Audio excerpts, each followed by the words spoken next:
ẹlẹ́ẹ̀kejì láì kò sẹ́ni tó máa ń sọ náà ó sì jẹ́ nǹkan tó yà mí lẹ́nu gidi gan. Ó ní pé ẹ má jẹ́ ká ṣe mistake sọ tíkẹ́ẹ̀tì wa nù tá máa fi débi tá à ń lọ. Ó ṣe kókó, ó ṣe pàtàkì, mo rò pé ó yẹ kó kọ wọ́n nìyẹn sára tíkẹ́ẹ̀tì ẹ̀. Ẹlẹ́ẹ̀kẹtàlá ni pé ṣé mọ̀ pé train yìí ní first class àti business class. Lélè tẹ́ pé èmi fúnra mi mo ti bá àwọn ọba àti àwọn some important personnel. In fact mo ti báyàn tó yẹ ń bọ̀ láti ìlú òyìnbó tó ti ẹ̀pọ̀ jabra. Mo dẹ̀ mọ̀ pé some of them máa ń ní security tiwọn tí wọ́n máa ń gbébọn dání. Ẹ jẹ́ kí n sọ nǹkan tó máa ń ṣe fún yín. Iléeṣẹ́ ọkọ̀ ojú irin yìí láwa bá wọn gbé. So ẹnikẹ́ni tẹ́ bá rí tí ò kí ń ṣe ẹ̀ṣọ́ aláàbò which is security personnel ní ọkọ̀ ojú irin tó sì mú ìbọn dání, definitely ẹ káàbọ̀ sórí geography. Orúkọ tèmi ni Joe Adétọ̀nà. Tó bá jẹ́ ìgbà àkọ́kọ́ ní ilé ẹ̀ bá mi subscribe sórí ìkànnì nítorí pé Yorùbá Content ni wa máa ń rán alẹ́ ti gbà tí bọ̀ tàdé àti náà lọ. Lónìí a máa sọ̀rọ̀ nípa safety ọkọ̀ ojú irin láti ìlú Èkó wá sí Ìbàdàn àbí ìlú Ìbàdàn lọ sí ìlú Èkó. Mo rí pé lẹ́nu ọjọ́ mẹ́ta yìí ọ̀pọ̀lọpọ̀ èèyàn ló ń wọ ọkọ̀ ojú irin láti ìlú Èkó wá sí Ìbàdàn. Ṣùgbọ́n kò sẹ́ni tó ń sọ̀rọ̀ nípa ààbò ọkọ̀ ojú irin. Bí ààbò wa ṣe lè péye tá bá wà lórí ọkọ̀ ojú irin àbí tá bá wà ní agbègbè rẹ̀. Nǹkan tí a fẹ́ sọ nínú fídíò yìí ẹ máa bá wa ká lọ.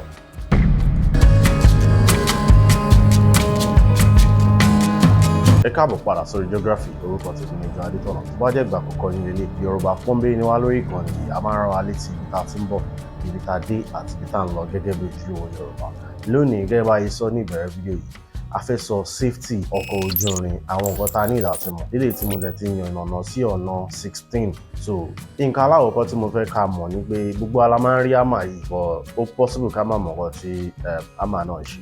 Iṣẹ́ tí àmà náà ń ṣe ni pé ṣẹ́rí glass ọkọ̀ ojú irin yìí layer méjì lónìí. Lélè tó túmọ̀ sí pé ọwọ́ yín lásán kò lè fọ́ just in case tí emergency bá wà.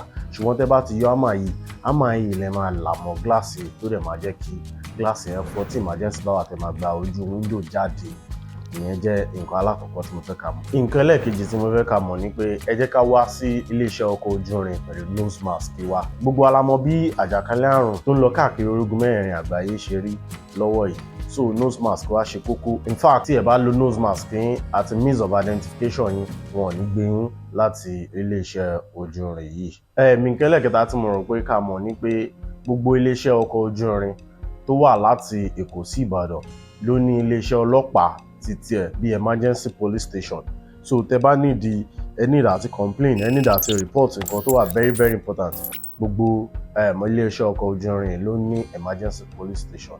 Nǹkan ẹlẹ́ẹ̀kẹrin tó jẹ́ bí safety or precaution láti iléeṣẹ́ ọkọ̀ ojú irin yìí, tẹ́ bá gbé báàgì ńlá wọbẹ̀, wọ́n á scan ẹ̀, wọ́n á fi infrared wọ́n á fi wo gbogbo nǹkan tó wà nínú báàgì yẹn tó jẹ́ bí safety fún àwa tó kù tá à ń wọ ọkọ̀ ojú irin yìí náà. Ẹlẹ́ẹ̀karùn-ún mo rí pé ó yẹ kí iléeṣẹ́ ọkọ̀ ojú irin yìí máa tẹnumọ́ fún wa dáadáa. Ó ní pé kò dáa ká máa kọjá yellow line tó wà ní orí òpópónà ọkọ̀ ojú irin yìí. Tá bá ti ń kọjá ẹ̀ ó lè endanger wa gidi gan torí pé kí ni anything ló lè ṣẹlẹ̀ láti inú ọkọ̀ ojú irin. So tẹ́ bá ti fẹ́ gun ọkọ̀ ojú irin ẹ̀yìn la yellow yẹn ló dáa kí a máa wà ní gbogbo ìgbà. Ṣẹ́rí ẹlẹ́ẹ̀kẹfà ìsúnmọ́ ẹlẹ́ẹ̀karùn-ún náà bóyá a wà níbi tá a ti fẹ́ wọnú ọkọ̀ ojú irin ni àbí a wà nínú iléeṣẹ́ ojú irin, ẹ jẹ́ ká máa mú àwọn ọmọ kéékèèké wa ká máa fà wọ́n dání. Ẹ má yẹ ká máa jẹ́ kó máa sáré kiri torí pé kí ni ó léwu fún ìlera ara wọn.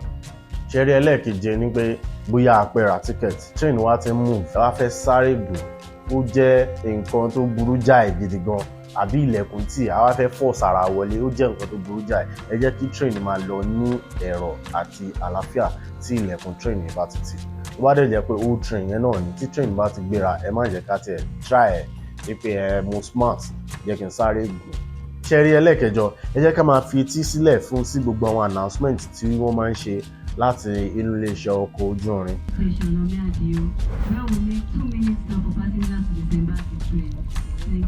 Kò ní jẹ́ ká mísì bus stop wa. Ẹ má jẹ́ kẹ́rù bá wa láti bi àwọn tó ń ṣiṣẹ́ ní ọkọ̀ ojú irin yìí láti bi wọ́n ní ìbéèrè. Ẹlẹ́ẹ̀kẹsàn-án ó ní pé bóyá àwa ní ọkọ̀ ojú irin ni àbá wà nílé iṣẹ́ ojú irin, ẹ jẹ́ kí a make sure pé ojú wa tó gbogbo àwọn ẹrù wa, bóyá our belongings basically. Ẹ jẹ́ ká rí pé ojú wa tó nítorí pé kí ni ẹ mọ̀ gbogbo aláǹgbá ló dánú délé àmì ilé ìtinú ràn. Then ẹlẹ́ẹ̀kẹwàá ni pé ṣe mọ̀ pé a lè charge nínú ọkọ̀ ojú irin àti ní agbègbè iléeṣẹ́ ojú irin.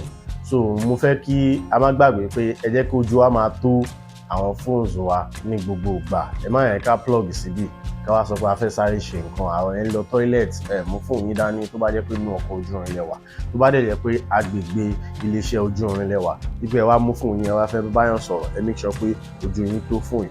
Ẹlẹ́ẹ̀kọkànlá ni pé wọn ò gbà wá láyè láti mu ọtí tàbí mu sìgá tàbí lo oògùn olóró nínú iléeṣẹ́ ojú irin àti ọkọ̀ ojú irin fúnra rẹ̀. Tẹ́ bá dẹ̀ rò pé ẹ lè yọ ṣe láì ṣe pé kí lórúkọ especially sìgá, smoke detector, nǹkan tó máa ṣàwárí èéfín sìgá àbí òórùn sìgá ó wà ní ọkọ̀ ojú irin yìí. Ẹlẹ́ẹ̀kejì láì kò sẹ́ni tó máa ń sọ náà, ó sì jẹ́ nǹkan tó yà mí lẹ́nu gidi gan. Ó ní pé ẹ má jẹ́ ká ṣe mistake sọ tíkẹ́ẹ̀tì wa nù tá máa fi dé ibi tá à ń lọ. Ó ṣe kókó, ó ṣe pàtàkì, mo rò pé ó yẹ kọ́kọ́ wọ́n nìyẹn sára tíkẹ́ẹ̀tì ẹ̀. Ẹ má jẹ́ ká ṣe mistake láti sọ tíkẹ́ẹ̀tì wa nù tá máa fi dé ibi tá à ń lọ. Ẹ jẹ́ kó máa wà lẹ́yìn àyè ọwọ́ wa, torí pé gbogbo ìgbà ni àwọn checker máa ń wọlé tó máa ń check ẹ̀. Wọ́n lè check in from Lagos, from Ibadan to Abẹ́òkúta, kẹ́ rò pé wọ́n ti check in kẹ́yìn sọ tíkẹ́ẹ̀tì nù kí àwọn checker míì tún béèrè fún tíkẹ́ẹ̀tì yín láti Abẹ́òkúta dé Èkó. Ẹlẹ́ẹ̀kẹtàlá ni pé ṣé mọ̀ pé train yìí ní first class àti business class. Lélè tẹ́ pé èmi fúnra mi mo ti bá àwọn ọba àti àwọn some important personnel, in fact mo ti báyàn tó yẹ ń bọ̀ láti ìlú òyìnbó tó tiẹ̀ pọ̀ jaburata, mo ti bá wọn gun ọkọ̀ ojú irin yìí. So mo dẹ̀ mọ̀ pé some of them máa ń ní security tí wọ́n máa ń gbébọn dání. Ẹ jẹ́ kí n sọ nǹkan tó máa ń ṣe fún yín. Wọ́n máa ní ìdá tí lọ submit ìbọn yẹn fún iléeṣẹ́ ọkọ̀ ojú irin yìí. So iléeṣẹ́ ọkọ̀ ojú irin yìí láwa bá wọn gbé ìbọn yìí láti ìlú Èkó sí ìlú Abẹ́òkúta bí Ìbàdàn, tó bá jẹ́ Ìbàdàn ni wọ́n ń bọ̀. So ẹnikẹ́ni tẹ́ bá rí tí ò kí ń ṣe ẹ̀ṣọ́ aláàbò, which is security personnel ní ọkọ̀ ojú irin tó sì mú ìbọn dání, definitely ẹ ní àyè láti report irú ẹnikẹ́ni bẹ́ẹ̀. Ẹlẹ́ẹ̀kẹrìnlá ó ní pé mo fẹ́ kí a tẹ ojú wa sílẹ̀ láti ka gbogbo àwọn warnings tó wà ní agbègbè iléeṣẹ́ ojú irin yìí, ká sì la etí wa sílẹ̀ fún gbogbo àwọn instructions tó máa fún wa.